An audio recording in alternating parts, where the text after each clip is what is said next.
दोस्तों, सुशांत सिंह राजपूत के जाने के बाद उनके फैंस को लग रहा है कि जैसे उनकी दुनिया का सबसे प्यारा सितारा चला गया। सबसे अच्छी बात पता है क्या है? सुशांत के आधे से ज़्यादा फैन उनकी मौत के बाद बने हैं। वो भी सुशांत के बिना इस खालीपन को महसूस कर रहे हैं। मगर उन लोगों की हालत सबसे ज़्यादा खराब है दोस्तों, जो बचपन से सुशांत को जानते हैं, जिन्होंने सुशांत को उंगली पकड़कर चलना सिखाया, अपने हाथों का बना खाना खिलाया, जिन्होंने सुशांत के कपड़े धोए, सुशांत के पैर के जूते तक बांधे। जी हाँ, हम बात कर रहे हैं सुशांत के पटना वाले घर की केयर टेकर की, जो सुशांत के घर की सदस्य जैसी हैं, जो सालों से सुशांत के घर में काम कर रही हैं और सुशांत उन्हें प्यार से काकी कहकर बुलाते थे। तो अब 8 महीने गुजरने को हैं और सुशांत के मामले में कुछ भी नतीजा ना आते देख काकी भी बेहद गुस्सा हो गई और गुस्से में सीबीआई को लेकर भी काफी कुछ कहा। तो रिया चक्रवर्ती की भी काफी करतूतें बता दी, जो कि काफी हैरान करने वाली हैं, और काकी का ये बयान रिया चक्रवर्ती के लिए काफी मुश्किलें खड़ी कर सकता है। तो क्या कहा काकी ने, क्यों रिया को दे दिया है ऐसा श्राप कि सुनकर आप भी दहल जाएंगे। बताते हैं आपको सब कुछ। आप भी अगर काकी की बातों से सहमत हैं तो कमेंट जरूर करें और वीडियो को भी लाइक और शेयर जरूर करें और दिखा दें सुशांत के दुश्मनों को कि आपके दिल में सुशांत की क्या जगह है। तो काकी वही केयरटेकर हैं दोस्तों, जो सालों से सुशांत के पटना वाले घर में काम कर रही हैं। वो सुशांत के पापा का तो ध्यान रखती ही हैं, साथ ही साथ पूरे घर की जिम्मेदारी भी उन्होंने ले रखी है। सुशांत ने 14 जून से पहले इनसे बात भी की थी और कोरोना में पापा का ज्यादा ध्यान रखने की बात भी कही थी। अब सुशांत के जाने के बाद सुशांत के पापा बड़ी दीदी के घर फरीदाबाद में ही हैं। हाल ही में उनकी हार्ट की सर्जरी भी हुई है। उसके बाद से वो पटना भी नहीं आए। सुशांत का पटना वाला पूरा घर काकी के हवाले है और काकी ने भी घर के आंगन में सुशांत की तस्वीर लगा रखी है, जहां रोज सुबह शाम दिया जलाया जाता है और सुशांत के इंसाफ के लिए दुआ मांगी जाती है। मगर काकी जितना खामोशी से सब कुछ कर रही हैं, सब कुछ देख रही हैं, उतना ही गुस्सा उनके अंदर भरा हुआ है। गुस्सा सीबीआई की धीमी जांच को लेकर भी है, तो गुस्सा रिया चक्रवर्ती को लेकर भी है। तो काकी का साफ तौर पे कहना है कि हमारे गुलशन बाबा को रिया चक्रवर्ती खा गई। जी हाँ, काकी ने एक वेबसाइट को दिए इंटरव्यू में कहा कि जब से रिया चक्रवर्ती गुलशन की जिंदगी में आई थी, तब से ही वो पूरी तरह बदल गया था।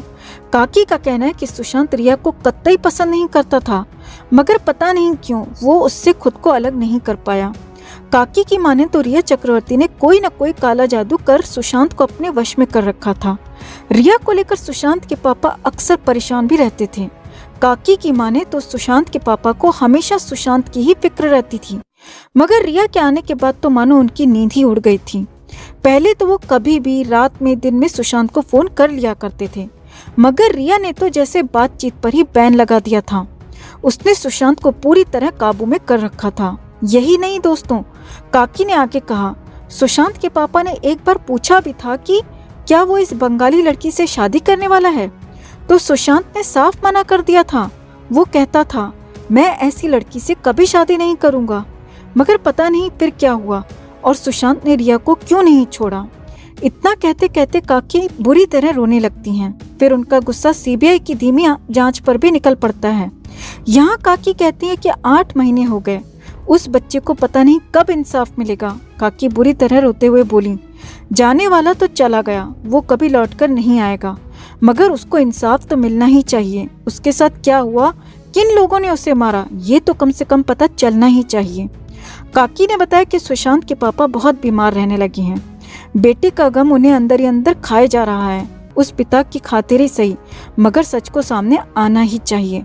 यहाँ काकी ने रिया चक्रवर्ती को श्राप भी दे डाला। काकी ने बेहद गुस्से में कहा, जिसने हमारे घर का चिराग बुझाया है, जिसने बूढ़े बाप से उनका एकमात्र सहारा छीना है और जिसने 4 बहनों का इकलौता भाई छीना है, वो खुद औलाद के लिए तरसेगी। जी हाँ दोस्तों, काकी ने कहा कि भगवान उसकी जिंदगी में कभी संतान की खुशी नहीं देंगे और एक दिन वो भी ऐसी मौत मरेगी कि उसके पीछे रोने वाला कोई नहीं होगा।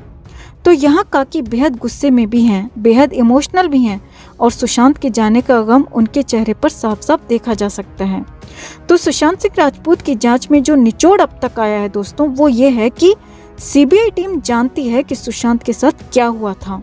सीबीआई अधिकारियों को पता चल चुका है कि 14 जून का सच क्या है, मगर दिक्कत ये है दोस्तों कि उस सच को सबूतों की ज़रूरत है।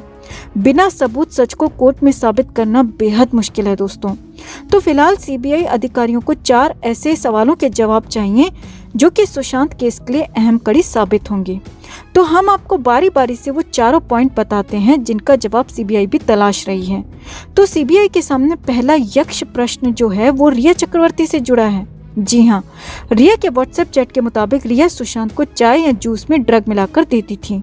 सुशांत को पता ही नहीं था कि उसे चाय या जूस में क्या मिलाकर दिया जा रहा है।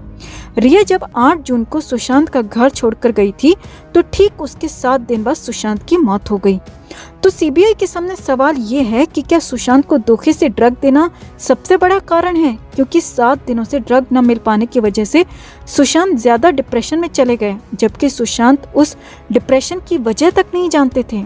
और यही वजह रही कि 7 दिनों के बाद मौत होने के कारण सुशांत के बिस्तर में ड्रग मिला ही नहीं, जबकि 7 दिन तक ब्लड में ड्रग रहता है। और अगर यही सुशांत की मौत का कारण है तो धोखे से किसी को ड्रग देना पॉइजन देने के बराबर है और ये काम मर्डर की श्रेणी में आता है। दूसरा पॉइंट जो सीबीआई तलाश रही है वो भी रिया से ही जुड़ा है दोस्तों। तो रिया ने खुद एक टीवी न्यूज चैनल में लाइव इंटरव्यू में कहा था कि उसकी सबसे बड़ी गलती थी कि वो एक ऐसे व्यक्ति से प्यार कर बैठी जो कि ड्रग एडिक्ट था। तो सीबीआई अब जो तलाश कर रही है वो ये है कि अगर सुशांत खुद ड्रग एडिक्ट थे तो आखिर क्या वजह थी कि मौत से 7 दिन पहले सुशांत ने ड्रग लेना बंद कर दिया था, जबकि क्रिमिनोलॉजी के अनुसार खुद को मारने से पहले व्यक्ति ज्यादा डिप्रेशन में चला जाता है और इससे नशाखोरी और ज्यादा बढ़ जाती है। लेकिन सुशांत के बिस्तर में तो न ड्रग मिला न अल्कोहल, तो आखिर ड्रग क्यों नहीं मिला, यही सवाल सीबीआई के सामने है। अब सीबीआई तलाश कर रही है कि अगर सुशांत ड्रग के आदी नहीं थे तो रिया ने झूठ क्यों बोला, और अगर सुशांत ड्रग एडिक्ट थे तो बिस्तर में ड्रग क्यों नहीं मिला।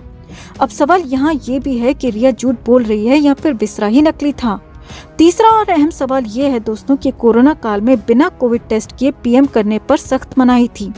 फिर इस प्रोटोकॉल को तोड़ते हुए फॉरेंसिक डॉक्टर्स ने आनन फानन में देर रात सुशांत का पीएम क्यों किया। वैसे भी शाम 5 बजे के बाद पीएम नहीं होता, ऐसा नियमों में शामिल है। और कोरोना प्रोटोकॉल तोड़ते हुए डॉक्टर ने जल्दबाजी में सुशांत का पीएम देर रात में क्यों कर दिया। क्या यहाँ केवल फॉल्स बिस्तरा मटेरियल देने के लिए ही ये सब किया गया। सीबीआई को अब इस सवाल का भी जवाब चाहिए। चौथा और सबसे आखिरी मुद्दा जो सीबीआई की जांच को अटका रहा है वो ये है दोस्तों कि हैंगिंग केस में ड्रग या अल्कोहल से इंटॉक्सिकेट करके यदि किसी को लटका दिया जाए तो स्ट्रेंगुलेशन के निशान नहीं मिलते और मामला खुदकुशी जैसा दिखता है। लेकिन बिस्तरा में यदि ये साबित हो जाता है कि ब्लड में ड्रग या अल्कोहल नहीं मिला तो ऐसे में ये तथ्य सीधे मर्डर की तरफ चला जाता है। अब रिया के मुताबिक सुशांत अगर खुद ड्रग एडिक्ट थे तो सुशांत की बिस्तरा रिपोर्ट में ड्रग डिटेक्ट क्यों नहीं हुआ। साफ है दोस्तों कि पूरी दाल ही यहाँ पर काली है। तो ये सब जानने के बाद आप इस पूरे मामले पर क्या कहना चाहेंगे, कमेंट में ज़रूर बताएं। जस्टिस फॉर सुशांत एंड दिशा के लिए इस खबर को ज़्यादा से ज़्यादा लाइक और शेयर ज़रूर करें दोस्तों। हर अपडेट के लिए बने रहें हमारे साथ, क्योंकि आप हैं तो हम हैं।